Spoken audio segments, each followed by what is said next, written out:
Good afternoon, Littleton. Today is Wednesday, September 10th, 2025, and this is 01460 On the Go, the podcast for Littletonians by Littletonians. Today is part 3 of our Shaker Lane series. Today's episode is going to focus on the numbers, and by that I mean tax impacts and cost-associated issues. We wanted to devote a full episode to this discussion because it's absolutely the dominant topic when this issue comes up. I think that when all of us are talking with folks, and when we're talking amongst ourselves as well. And so here with me to talk about that is Steve Venuti, Chair of our Finance Committee and member of the Shaker Lane Building Committee, and Justin McCarthy, Chair of the School Committee. Thanks, both of you, for coming. Thank you. Thanks for having us. So before we jump into the numbers, I wanted to just set the stage a little bit. So to move forward with this project, there's 2 votes. There's a 2/3 vote on October 28th at special town meeting, right? Correct. To move forward, we need 2/3 vote. And then on November 1st, we need a simple majority at the polls or the ballot box. And both need to pass in order for us to move forward with the Shaker Lane project as it's currently envisioned. Right. So the article at town meeting is the borrowing authorization. That's why it's a 2/3 vote. And the ballot vote on that Saturday is simply the debt exclusion ballot vote. That's where the town authorizes us to increase the levy to pay for this. And that's the important piece. Okay. So, and then a little bit of housekeeping for special town meeting for folks. There will be childcare available. The overflow room in the cafeteria will be child-friendly, and by that, I don't mean that children aren't welcome in the gymnasium. They always have been. They always will be, right? But if folks would rather be in maybe a more relaxed atmosphere, the cafeteria might be the place that they would prefer to go. We're also going to put the Shaker Lane articles at the beginning of the agenda. That's good news. Yeah, we might have 1 or 2 housekeeping things as folks are trickling in that we take care of, bills of prior years, that kind of thing. But Shaker Lane is the first substantive article on the agenda. So we will not be talking about Shaker Lane until midnight. And so that being said, let's move on to the main topic. Great. The first thing I wanted to throw out, because I think it gets lost in the shuffle as we're getting into the minutia of the numbers, is FY30. And why is FY30 important? Because that's the first year that those tax impacts are actually going to be seen, right? FY30 is our assumption right now of when we're going to be issuing the main bond for this project. Before then, if this project gets approved at town meeting, we're actually going to start spending some money starting in January or so, because they have to start design. So there will be some short-term borrowings that will happen between now and construction. We're not estimating it's going to be a lot, but there will be some. So we would use our school stabilization funds first, so we don't have to borrow that much. And it gets into the reimbursement process with the MSBA. So we pay a bill, we submit it to them, they give us our reimbursement back, and we're able to use those funds to help keep down the amount that we're borrowing. So there will be some impact over the next couple of years, but we're not estimating this could be a lot of impact on the tax rate. Not the bulk. Not the bulk. That we're Certainly talking not about. the bulk. Yeah, and I think I had one resident say, I was thinking, how am I going to budget for this, in 2 months, basically, and there's more time before it hits, right? Right. Before that worst year hits. Right. So Steve, can you talk a little bit about the tax impacts if we move forward with the Shaker Lane project? Sure. Well, I think first let's talk about the project itself. Town meeting and the article that's going to be at the town meeting has to cover a lot of things that the MSBA is requiring us to put into this article and the legal language that we're going to need to borrow. So there's going to be a lot of extra words in there that we need to just parse out and concentrate on the important pieces. So the MSBA, and again, if we want to use $38 million from the MSBA, We have to play by their rules. And one of their rules is we have to authorize the entire project amount, which includes the $1,085,000 that we're already spending for the feasibility study. Right. So that's been authorized by town meeting in two separate votes 2 years ago or so. One was $700,000, and then we did $400,000 after the fact. So the article at town meeting is going to start off by appropriating $99,704,151 for the full project.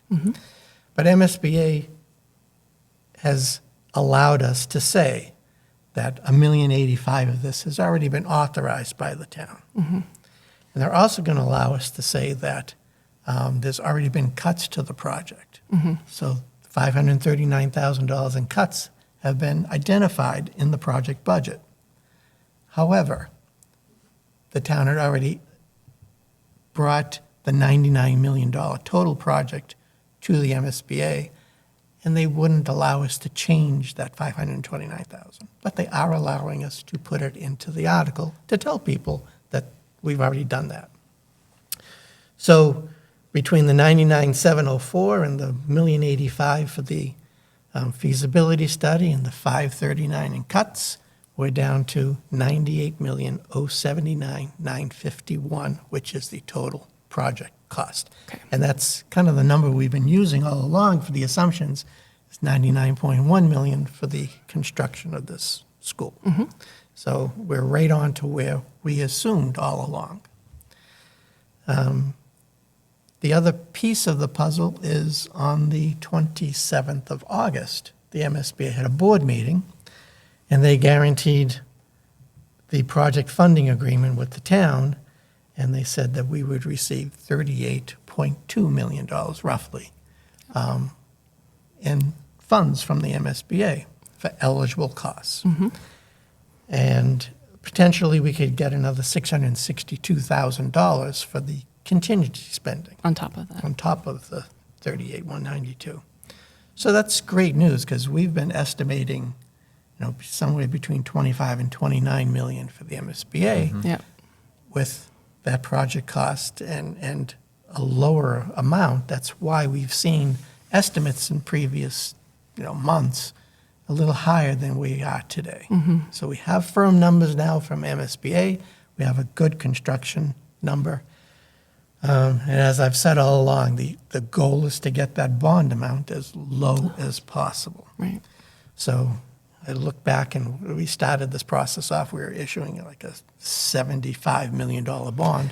We're down to a $50 million bond, a little over $50 million, which is great news, because the less you borrow, the less interest you have to pay. The less interest, the less impact to the taxpayer. And that's what we're trying to minimize along the way. Yeah. Then there's a couple other ways that we're able to try and mitigate this cost a little. And it's the money that the three boards, Finance Committee, Select Board, and School Committee, agreed to is setting up that school stabilization fund. Yep. And being able to contribute to it. Our initial estimate was like $4 or $5 million. We were able to put some extra money away in the past couple of budget cycles. We're up to an estimate of around $7 million that we can contribute to this project. So that's another way that we're getting this bond amount down as much as possible. So, the tax effect on this. So because we are... Now we're getting to the important part. Now we Right. get into the important part. The numbers. So with a $50 million bond, $50,725,000 is the current estimate of the bond we're going to issue. And as I've been saying all along, the first year, worst year, because of the way we issue debt, somewhere in FY30, possibly FY31, but right now we're looking at FY30, a tax impact of $719 for the average home, which right now is $694,000. Okay. That's using FY25 values. New values come out in early November. Unfortunately, they're not going to be ready for this town meeting. The classification hearing happens first or second week into November. Right. So we wouldn't have those numbers ready. But for now, it's FY25, $694,000. Average home with a tax impact of $719.20 first year, worst year. And it's first year, worst year because the principal balance gets paid down each year. And as the principal balance gets lower, it's less interest costs, again, less tax impact. So averaging over the first 5 years is down to around 716. Years 6 through 10, $659 per year. 11 through 20 averages $511. And over the 20-year total, it's just under $600 per year on average. And that's our best guess right now. There's a lot of assumptions that go into that, Right. of course. Things will change as new property comes into town, new growth happens, but none of that is factored into these assumptions right now. Right, and I think, the big thing in terms of growth is 550 King Street. It's going to be a huge development. We expect significant tax revenue on the commercial side. We hope. Yep, but none of that's built yet, and so we can't factor it in. Right, and Right. none of it's built. We really don't know exactly what's going to be built and Right. what the value of what's going to be built is or when it's going to be built. So it wouldn't be prudent of us to put it into these estimates right now. But when it does hit, as property values go up, this impact goes down. Right. Correct. So that is the tax burden associated with this project based upon the current town situation. Littleton today. Yep. Littleton today. is a good Littleton way to put it. today with assumptions of property value increases as we move forward. Good point to make. Yep. So it already has baked in the fact that your property's, your assessed value is going to go up year over year over year. Correct. And I should mention that the tax impact calculator on the town's website has been updated with these new numbers. Okay. If you go to littletonma.org, boards and committees, Shaker Lane School Building Committee, just follow the links from there and you'll see a couple of the reports, presentation that was done at the select board meeting, and the tax calculator. Correct. And you type in your property address. Is that right? I've done it before, but is You that? type in Your the name? value, Your value. the value Oh. from your tax. I saw a link. I thought there was a link there where you could actually type in your property address and it would pull up your assessed value. Or maybe there's a link to your property card That would itself. be great to do. Listen, Unfortunately, I was my able to find skills that aren't- pretty Yeah. quickly. So Yeah, you can do that, right? Yeah. That exists. So you don't have to guess at what your value is. It's, Right. The value's there on the website. You can get to the assessor's database, find your actual value. You type in today's value, and then it gives you an estimated fiscal year 2030 value Right. for your first First year, payment. worst Yeah. year. Yeah. Right. And you just type in that value, hit calculate, and 20 years of numbers pop up. Yep. So you mentioned the school choice fund, and I want to circle back to that. Can you talk a little bit about the school choice fund and how that factored into our ability to pay things off or pay things down? Sure. So just for point of clarification, maybe Steve mentioned the school stabilization fund. Yes. And how the school choice fund relates to that is Yeah. maybe your point. Yeah. So the town of Littleton is a school choice community. So if you're in Littleton, you have the option to school choice into other districts, and therefore we also accept students from other districts as well. Mm-hmm. If we take in a student from another town, there's a bill associated with that the town pays.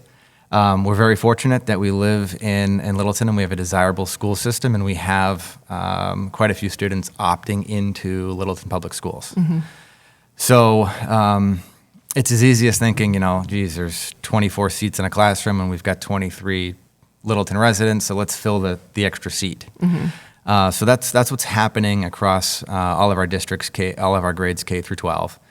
Over time, of course, we spend some of that money received, but we've been prudent, and I want to give some credit to the select board and the finance committee. I'm not patting myself on the back. Everyone's been prudent. We've been prudent in saving some of that money.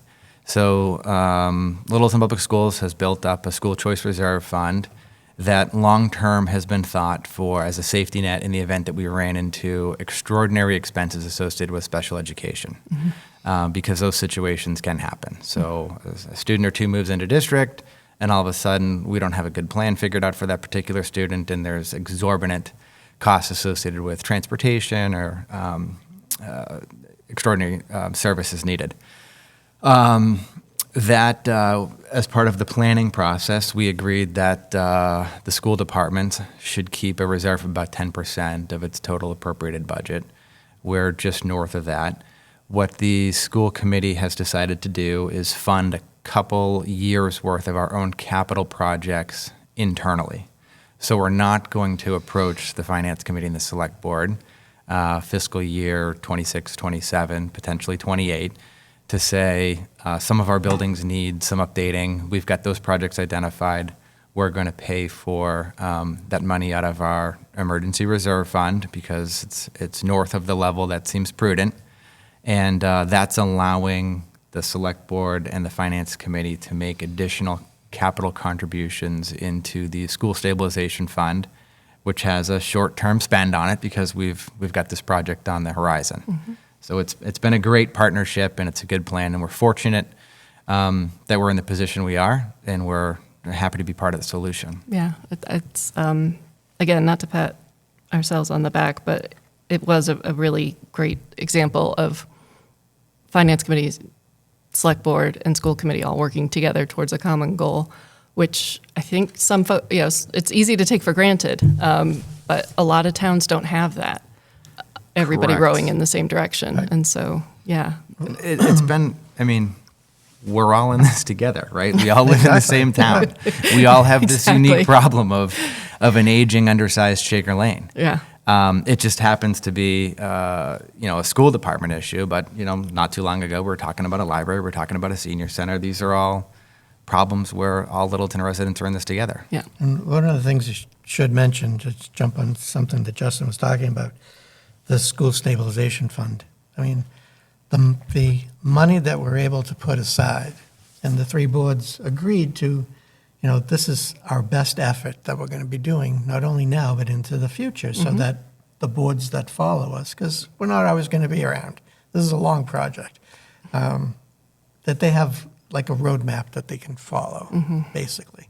But none of it is really guaranteed. They're estimates based on what we see today. Right. We get to the future, we could have more, we could have a little less, but part of the process is good planning, and that's what Finance Committee, Select Board, School Committee all have done is to plan for these things, not only for the school, but the budget overall. And we try to take care of the townspeople's money as best we can. And after all, it is the residents' money. Right. And they have the final say on how it's spent through town meeting. Right. And we are residents. We are. We're just like everybody else. Yeah. So let's pivot a little bit to, we talked a lot about what happens if we move forward with the project from a tax perspective and a planning perspective. What happens if the town decides not to move forward now? Sure. Right off the bat, we lose that MSBA grant. Correct. It'll go away. There is this very short window where we could get a second look at it, but Like if we're 60, 90 days, like if we're right? super Not- like if it passes at town meeting but it fails at the ballot, it was really, really close, they'll give us potentially one more crack at it. But if it ultimately fails, we'll forfeit our $38 million grant, which we've received, which is crushing. We're going to get back in line on the process, and when we get back in line and we submit an application, it's very likely that the MSBA is going to say, geez, did you see the application from Littleton? Why would they be applying again? They just turned down this project. Right. So I wouldn't expect that we would get picked on our first submission or second submission or third submission. There are other towns chomping at the bit to get to receive MSBA funds. Right. So our $38 million, if we don't take it, someone else is going to receive it, and there's a whole bunch of districts in line to sign up for MSBA projects. And just for perspective, what we're talking about now was from when we started trying to get in line in 2017. Correct. Right? That was So our first submission. Right. So here we are 7-8 years later. 8 years later, and we're finally able to vote on it. Right. So first thing is, if we don't vote this through, we lose our $38 million. Mm-hmm. Second big issue is now we've heard from the townspeople. They don't want to move forward with a new school. So what do we have to do? The plan all along has been to go through the MSBA program. We paid for a $1.2 million feasibility study. The feasibility study said your best option is a new school, and oh, by the way, we're going to participate in $38 million. So if we hear from the townspeople that's what they don't want to do, then all of a sudden we have to pivot and we have to start taking care of the existing Shaker Lane building, which is, I believe, a problem.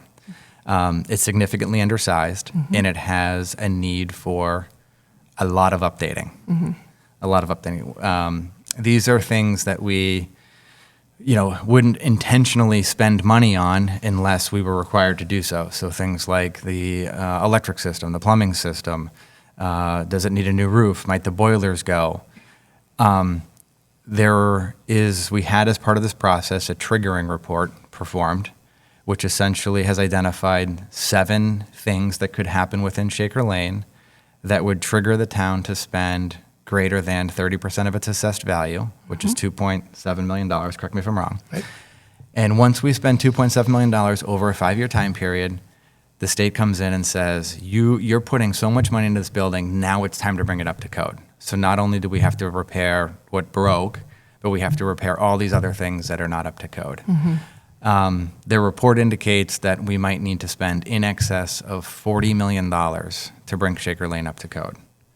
So we lose our $38 million. We now have to raise approximately $40 million over some time period to bring Shaker Lane up to code, which are basically things that are going to happen inside the walls. It's not improving the educational experience. Right. All right, we're not getting a new building. We're not getting a bigger building. We're not getting a new building. We're just fixing the existing building in terms of code upgrade. Sprinkler system was one big one that I left off. Sprinkler system. And when we do that work, we're likely going to have to close the school because it's not something that happens over 7 or 8 weeks of summertime. Right. We're going to close the school. I would imagine we'd have to close the school. We would have to rent modular classrooms, place those classrooms somewhere. There's 414 kids that go to Shaker Lane. We're going to put 414 kids in modular classrooms while we bring Shaker Lane up to code. And it very well might not be the Shaker Lane students that end up in the modular classrooms, because that would be a difficult population to sort of move from modular to modular. Yeah, it might be children that are more independent. It could be Russell Street, it could be middle school kids, it could be high school, it could be a mix of both. I mean, we don't know. Right. Anything it could happen. We will, if we have to, I hope we don't have to, but if we had to, we would troubleshoot how to bring Shaker Lane up to code. And it's a situation that I hope we don't have to spend any time on. And at the end of the day, we don't have a school that still meets the educational plan of the district. Right. And right. So we So get back in line with MSBA, because the ultimate goal would be to get a larger building for the kids to be taught. And what we're finding now, it's going through this process, it's a 10-year timeline between when you're approved to the end of the project. And that's a long time, figuring that construction costs are going to increase roughly 5% per year. So if we were to take this $99 million total project, because you have to start from scratch, even the feasibility portion of it, again, you have to play by MSBA's rules. Right.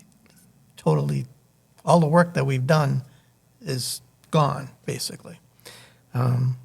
So that 5% increase over a 10-year period, if we were to turn around and get accepted right away, which isn't going to happen, as Justin said, but if we were to do that and we look at a 10-year price increase from now till when construction would be done at the earliest, we're looking at a $161 million school, and not a $99 million school.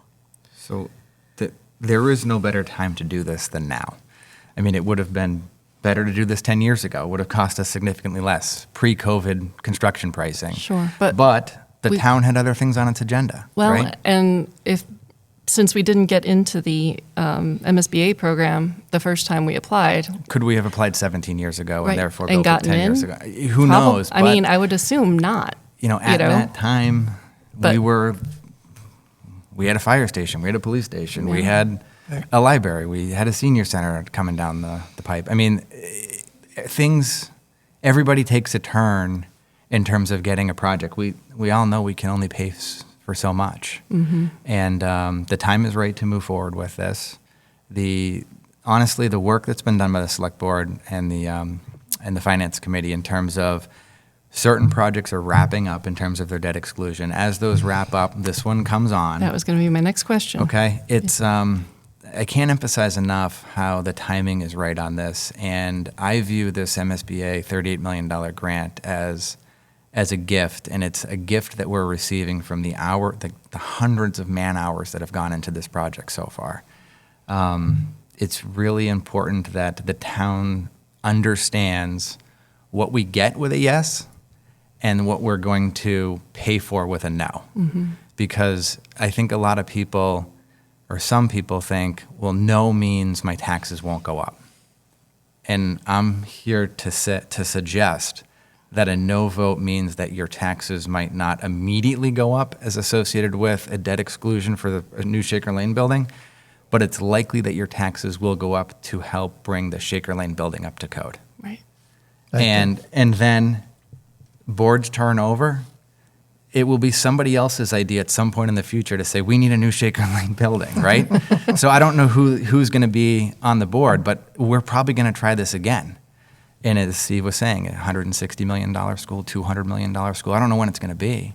Right. But that building, the only way for that building to become appropriate is for us to shrink the amount of kids that we're trying to put through Shaker Lane. And even still, it was built 60, 70 years ago. It still doesn't have sprinklers. Yeah. Yeah.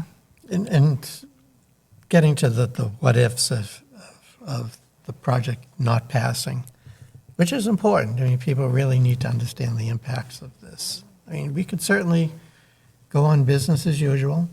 We do nothing, and the kids are cramped and have desks in the hallways and closets, and truly the school cannot service the needs of the students that are there. But we've limped along for a number of years. We can limp along for more, maybe.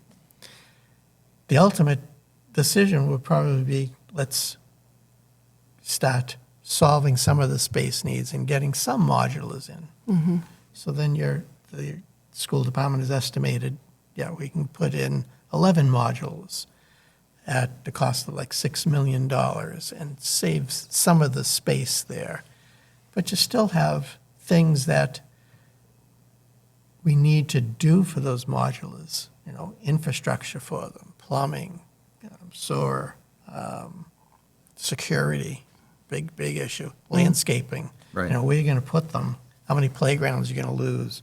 Where do you relocate some of those playgrounds? So there's going to be a lot of things that go in just to relieve some of the space needs there.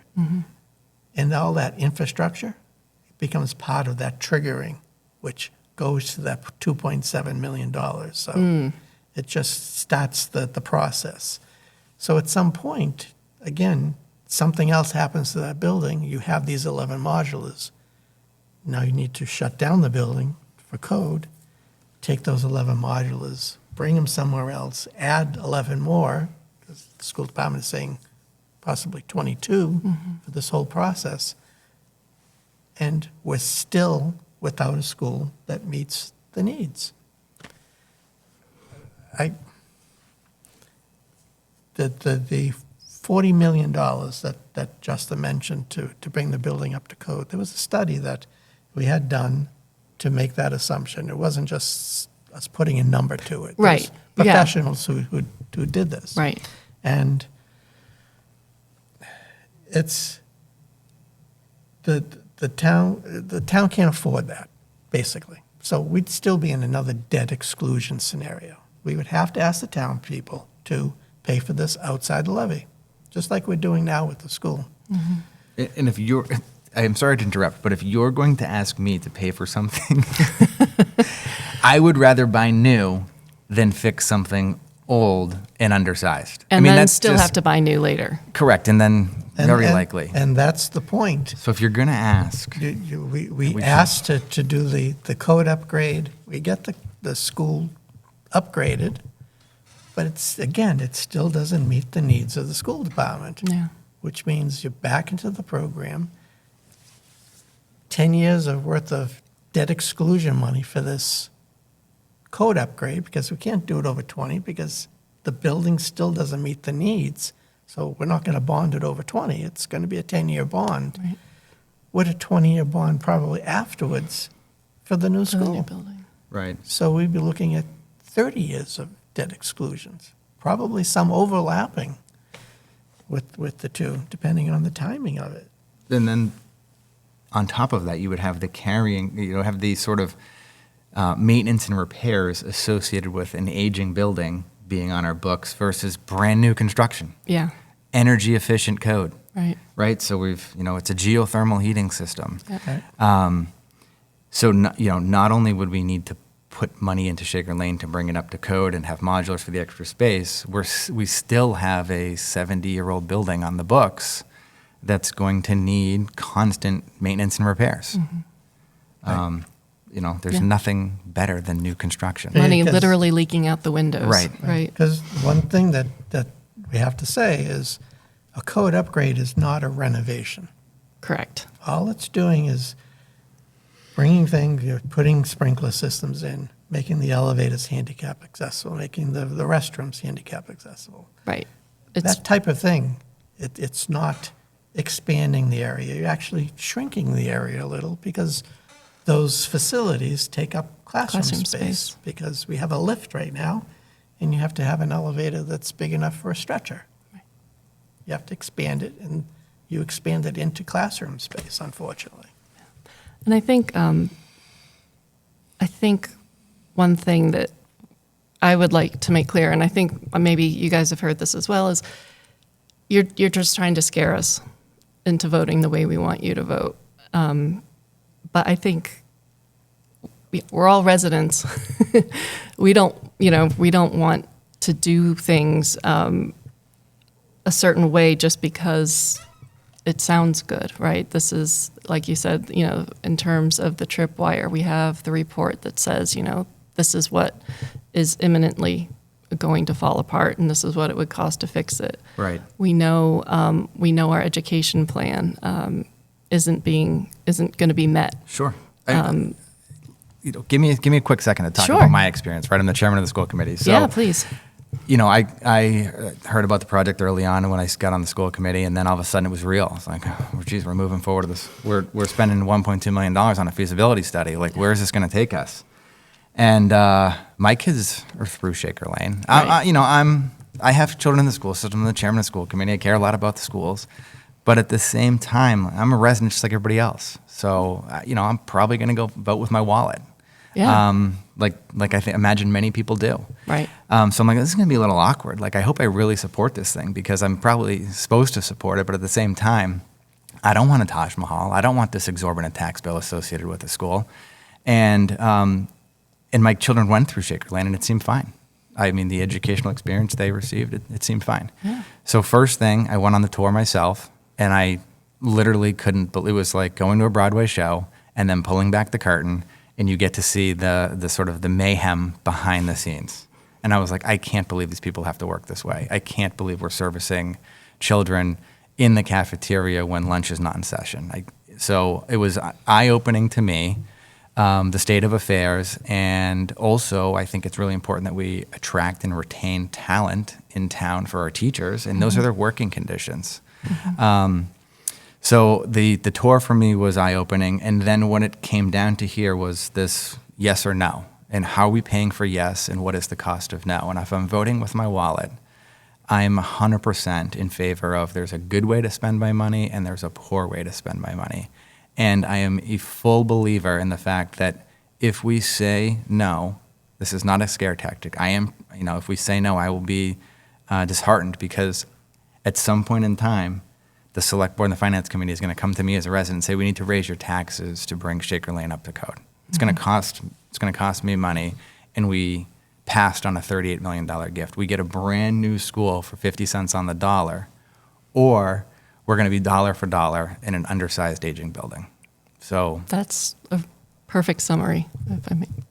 and it's my own personal experience. Yeah. I mean, I was in favor of it to begin with because of the position I'm in, chair of the school committee, but I had to go through that natural progression myself. I had to learn about the project. I had to learn about how all of a sudden we got to 50 cents on the dollar, and then what does a no vote mean?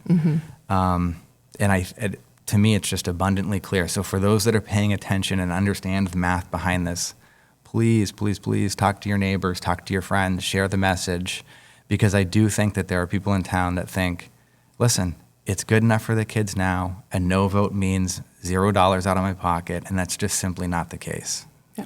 And those pictures that we have up on the website and we've had in presentations before of the closet space that's being used, they really don't do justice to what is actually down there. I mean, you can't really tell the impact of those things just from those pictures. From the pictures, right. And I was like Justin, I had the opportunity to take a tour of the school while school was in session one day, and I was shocked. I hadn't been in the school for a number of years, but this was an eye-opening for me, and you know, I know we can't get all the residents in there while school is going on, but if people that saw that, I think they'd be as shocked as I was when I went through there. Yeah, and to circle back to something that you said earlier, you know, we're all in this together, right? We're all trying to do right by all of our kids, whether they're in our house or in somebody else's house, right? Right. They're our community's children. So I think, you know, it's a yes vote for me from a lot of different perspectives, right? But by the numbers, this is just what makes sense. I mean, absolutely. To me. I think a lot of people move to Littleton for the school system. Right. You know, we have 3 exits. we did. You know, we have 3 exits and a train station. Yep. I mean, so we're conveniently located as well, and there's good employment in the area. But if schools are important to you, whether or not you have children in the school system or not, if your property value is important to you, if you have those core values in your household, that education's important, this is a big win for the town. This is a nearly $100 million asset that we're getting for 50 cents on the dollar. It's, like I said, it's a gift. Yeah. It's a gift that was earned. It's basically telling people, you know, we need to spend our money smart, Right. basically. And throwing $50 million, or whatever that number is going to be, 40 million plus the modulars, to do that code upgrade, in my mind, it's not spending our money smart. It's throwing good money to nothing. That's what it's doing, Yeah. unfortunately. Thank you both. I appreciate your time. And I would just say again, this is episode 3 of the Shaker Lane series. So episode 1 was, we talked in great detail about, you know, why Shaker Lane wasn't meeting the community's needs in the building. Then we talked about how the new building will be meeting the community's needs. Today we are talking about the numbers. We'll be having another episode or 2, probably a frequently asked questions episode, and maybe an episode about what to expect at town meeting. So Great. Stay tuned. If anybody is interested in seeing the presentation that we all saw that, you know, brought some folks around right there in the room from Sure. from No to Yes, that is available on the Shaker Lane Project website as well. Great. So Thanks thanks for very having much. us. Appreciate your time. Thank Thanks, you, Karen. Karen.